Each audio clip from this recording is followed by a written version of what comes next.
I'm going to be reading a Nancy Drew book. As you can see, I've already read some of the books already. I thought maybe I should try to do ASMR with it. I'm very new when it comes to ASMR. I've watched ASMR. I do enjoy like book tapping sounds or reading. I'm still very new at it myself, and I thought, why not try it? I don't know, just something for me to do, I guess. I can't sleep, so I figured, why not? I do like this series. Some people don't like this series, they like the old one. This one is kind of like a third-person viewpoint of, like, Nancy. I really enjoy it. This one's the Riverboat Ruse one, number 11. I don't have all of them, sadly. I have like 1 to 20 something. I don't have the 10 one, I don't believe. But anyway, this one is the Riverboat Ruse. I just really like the sounds of this for some reason. I don't know if other people like this or it's just me. I don't know. I just really, really like this. It's my first video, so I don't really know what I'm going to be doing. I don't know if I'm just going to be tapping, doing this, or maybe reading it. I mean, I guess I can start reading it just for the heck of it. We can read the intro of it. I've never seen that necklace before. I said, it's amazing. Miss Mahoney figured it wistfully. It's a real treasure. It's old as old can be. It belonged to Cornelius's mother, but she used to say that it dates back to the days of Louis XIV in France. She held up the gem to the light. It's the real thing, an emerald, and you're wearing it. Ned visibly gulped. Miss Mahoney looked sheepishly. I shouldn't be. It is insured, but the fastening isn't as secured as it should be. I keep meaning to bring it to Dave's Jewels and Gems that haven't put on a safety chain. But since I so only wear it, I never get around to fixing it. You shouldn't wait on that sort of thing, Ned remarked. It would be a pity to lose it. So this is just the intro of this. As you can see, it doesn't show like anyone's past the number. I believe this series came out in early 2000s, 2005. I really enjoy this series. I do enjoy like the original Nancy Drew series. She's pretty cool in all the series, I would say. I do enjoy like the games. I do enjoy the Hardy Boys series as well. It is very good. I used to read these all the time growing up, and I still have them. Still enjoy reading them. But anyways, sorry if I'm, talking about multiple things at once. Let's get back to the story. The first chapter is A Curious Tale. I was midway through speed dialing my boyfriend, Ned, on my cell phone when my best friend, Bess Marvin, grabbed my sleeve. Nancy, look, it's here. I totally forgot about my call. Sure enough, the ship was rounding the bend in the river just south of the bluffs in Riverside Park. As it drew closer, I was able to read the bold black print on its side, the Mongolia Belle. Its decks were tiered like a white wedding cake, and it gleamed in the bright morning light. The handful of local residents gathered on the dock to witness the arrival of the latest extraction. In our city's 75th Midsummer Muscola River Festival began to cheer. Finally, George Vane remarked, "Sorry if I'm not pronouncing some of this stuff right or different or correctly. I get nervous reading while being recorded or taped or anything like that. I'm trying to get better with like public speaking, but I still get nervous, so I apologize in advance." Anyways, George is my other best friend and Bess's cousin. It's sure a slow mover, but it's almost here now. Bess bounced a little on her toes. Though Bess and George are first cousins and best friends, they have two completely different outlooks on life. Bess is an incurable, optimistic, while George is a half-glass empty sort of person. Today, however, they were equally eager to greet the Mongolia Belle. Bess had landed a 2-week job as an intern with the ship's maintenance crew and had to check in. George was there on her mother's behalf. Her mom's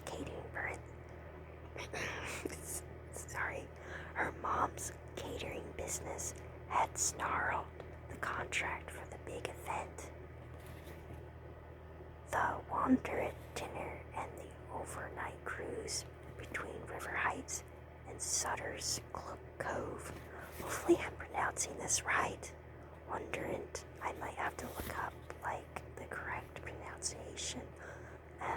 Like I said before, I get nervous. The cruise was a fundraiser for several charitable organizations in River Heights. About 40 of our city's most affluent citizens had purchased tickets for the overnight luxury journey. I was lucky that my dad had bought 2 tickets for the event. At the last minute, he learned that he could be in town for the cruise. Business called, but he told me to invite Ned. Ned, where was he? I had just finished leaving him a message when I heard a familiar voice behind me. Would you look at that? The voice belonged to one of my good friends from town, Luther Eldridge. He's an expert on the history of River Heights and knows all sorts of trivia about the area. Luther, I greeted him. I don't have to ask why you're here. How long has it been since a riverboat docked in River Heights? Luther didn't even pretend to think about it. About 62 years, 4 months, and 3 days to the day. But I bet the last one was bigger. Beth sounded disappointed. This isn't half as big as the ones George showed us the other night. Luther and I took a good look at the boat.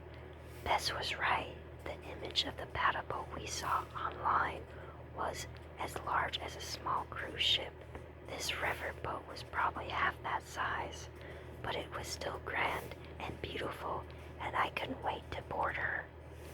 The Mongolian Belle's big red paddle wheel was at the rear of the boat, churning up a frothy wake. Plumes of white steam rose from the 2 black smokestacks on either side of the wheelhouse. But though the riverboat looked something from another century, I noticed a radar antenna on top of the wheelhouse slowly sweeping the sky. What's making the boat go? George asked as the riverboat docked. Superheated water in a boiler, Bess and Luther answered in illusion. Luther laughed, then made a George Bess. I'll let the mechanical expert explain. Bess shook her head. Let's wait to get the real story from one of the pros on the boat. Just then, the boat finished docking and people began descending the gangplank.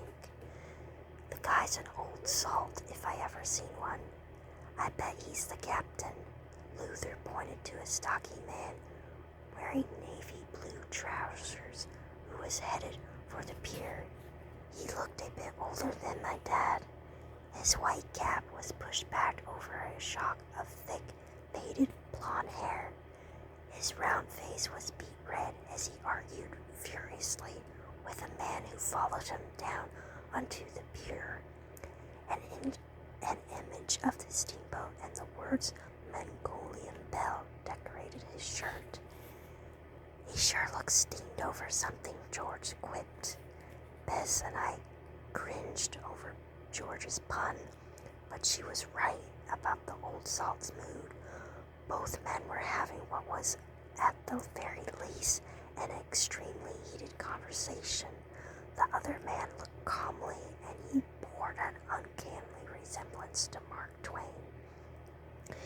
He had a bushy white mustache, and a longish white hair poked out from beneath his old-fashioned pale straw hat. The Mark Twain look-alike spotted us first. He put a restraining hand on the captain's arm, and immediately the argument stopped. As the captain shifted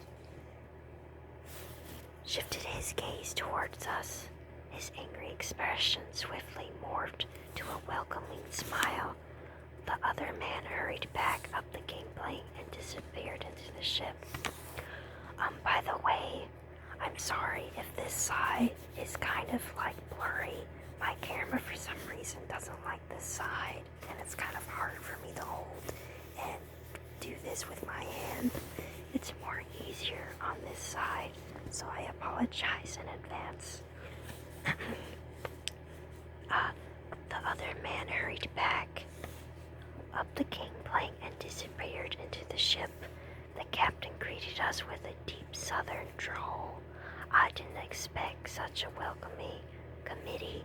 He seemed pleasant enough as he stretched out a hand to Luther, then to me and my friends, but his eyes were small and shrewd and seemed at odds with his smile. Captain Mike Jones here. Just call me Captain Mike. This is Luther Eldridge, our unofficial town historian.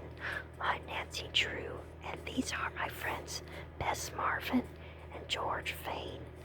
Captain Mike turned to George first. You're one of the Fanes from Ready Set E, the catering company. George nodded. I work part-time for my mother, Louise. She sent me to scope out the galley.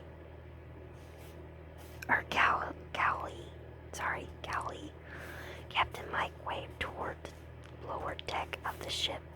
A couple guys were hanging over the railing, staring in our direction. One was tall and skinny. The other, even from this distance, looked like a well-built hunk. Again. Sorry, that made me laugh. The captain shouted, "Come down here." A moment later, the skinny guy joined us. "Hi, I'm Ken Perkins," he said. "Ken's one of our waiters," the captain told George. Let's see how many pages. Okay. He'll show you the galley, the food storage facilities, and of course, cabins for you and your mother. "Hi," another voice chimed in. We all turned around. The hunk had just walked up. He had dark blonde hair and amazing blue eyes. He seemed to light up at the sight of Bess. "Surprise, surprise." "And this," the captain said, sounding decidedly less enthusiastic, "is my nephew, Dylan." "Oh, Dylan Jones," Bess remarked. "I think I'm supposed to be working with you. I'm Bess Marvin." Dylan just gaped at Bess. "You're the intern." George and I exchanged a quick glance. When guys first meet Bess, they always take her for pretty and helpless, and then get the shock of their lives. Bess can fix cars and solder plumbing pipes. Hopefully I'm saying that right. She shops for tools with the same relish with which she hit stores like Boutique and Beyond at the mall. Not your average pretty blonde. Bess mothered a smile. Yeah, she pulled an envelope out of her bag and reached across Dylan and handed it to the captain. Here's my acceptance letter. Captain Mike looked at the letter. Right, you're the one who's a certified carpenter. I'm impressed. Maybe you can teach Dylan something. From his tone, I wasn't sure he was joking. Neither was Dylan. He winced. Bess looked puzzled. Oh no, I'm not the one here to learn, she protested. I certainly don't know a thing about steamboats, except what I've read. Time to cure that, the captain said to Bess.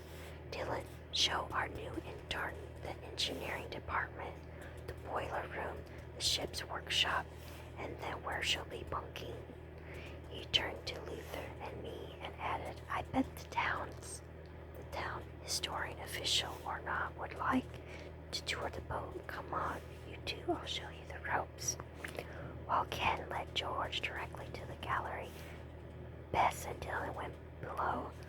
Luther and I followed the captain. We learned that the Mongolian Belle was a scaled-down version of some of the cruise ship class riverboats that used to supply the shores of the Mississippi and Ohio rivers.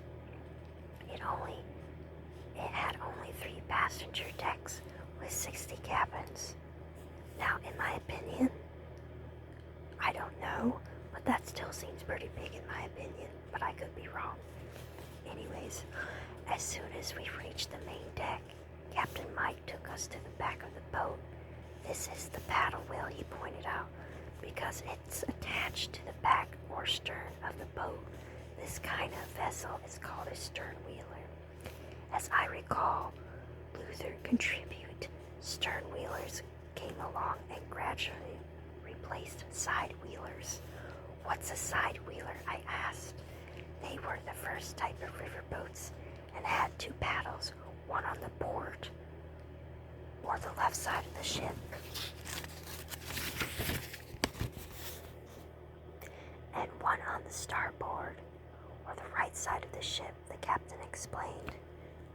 Narrow stairs led from deck to deck on the outside of the ship. Inside, the captain told us there were regular staircases and an elevator for passengers who were unable to climb stairs easily. A set of double doors led to the dining room. I could see through the glass that a stage was set up, and actors were still rehearsing for that night's performance. As we headed up past the plantation deck to the star deck and the observation lounge, I noticed a lifeboat suspended by ropes off the side of the ship toward the bow of the main deck. It was covered with black tarp. Do you ever need that boat? I asked him. No, thank goodness. Generally, river cruises are pretty quiet. We watch for weather. We just cancel if a bad storm is predicted. So it's not like the old days when there were boiler explosions and ships were caught on snags, Luther commented. The captain laughed. No way, believe me. All the kinks were worked out of steam engines some time ago. We undergo a top-side Coast Guard inspection once a year, and every 2 years there's a bottom inspection when the hull and general structure is checked out. We follow all navigational rules. We have a good supply of life jackets, and you'll see life preservers on every deck, just in case someone falls in the river. Now that has happened once or twice, Captain Mike chuckled. Mainly kids leaning too far over the rails. No one ever got hurt though. They could if they ever fell in that paddle wheel, Luther noted. The captain frowned.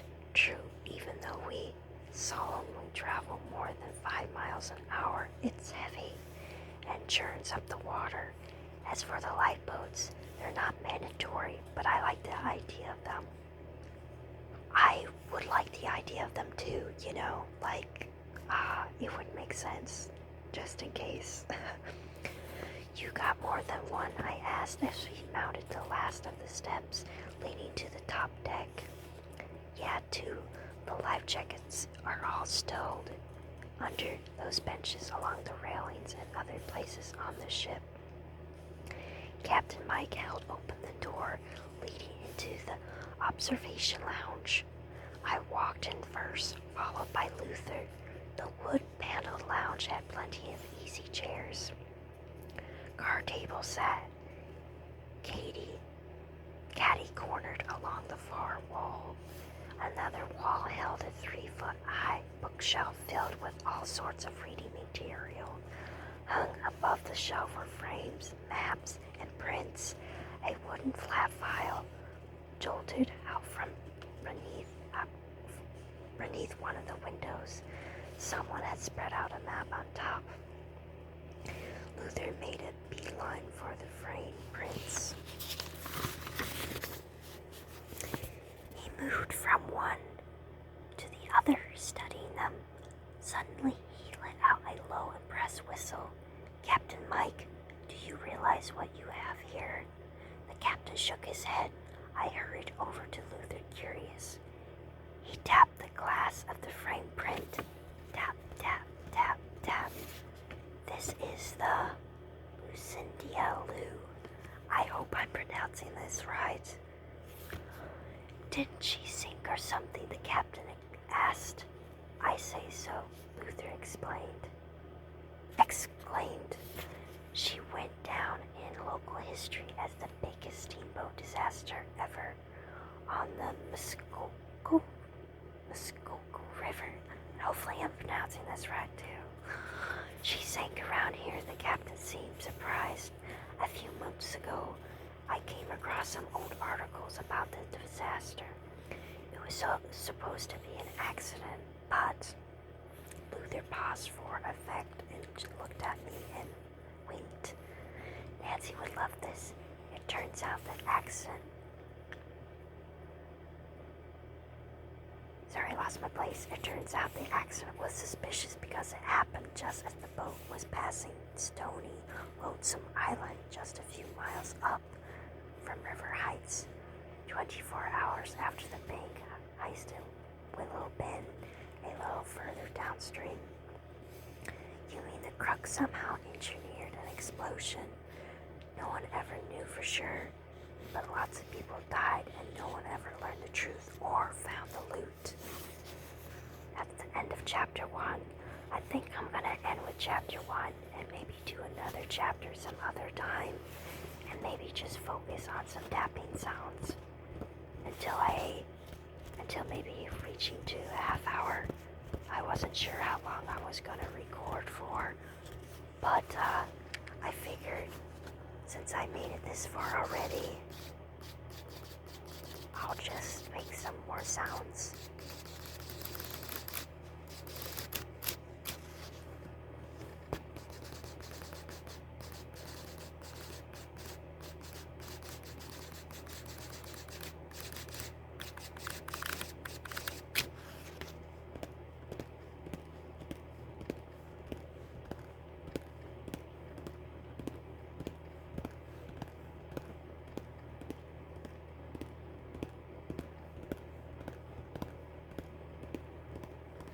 Also, I always thought this was always cool in the back of the games. I really love the games. I do have some of these. I thought about doing an ASMR video of that, but I'm not sure how I would set it up on my laptop and whatnot. And I do have a lot of the classic ones. A lot of the classic books as well. I know some people prefer the classics. Nothing beats the classics, so I understand. If you guys want me to read any of those, just let me know. I do have some Hardy Boy books as well. They're very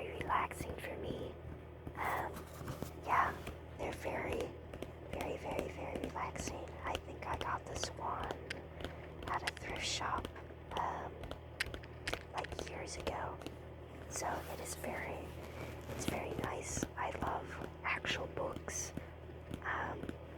There's nothing wrong with like ebooks and stuff, but nothing beats like an actual book with the tapping sounds and just like the feeling and the touch of the page. Like, I absolutely love this. Yeah, it is wonderful. Okay, I think that'll be enough for me for today. Whoever finds this relaxing, just let me know. And if you want me to continue on another chapter, let me know as well. So, thank you for watching if you are. And yeah, I'll see you in the next one. Bye bye.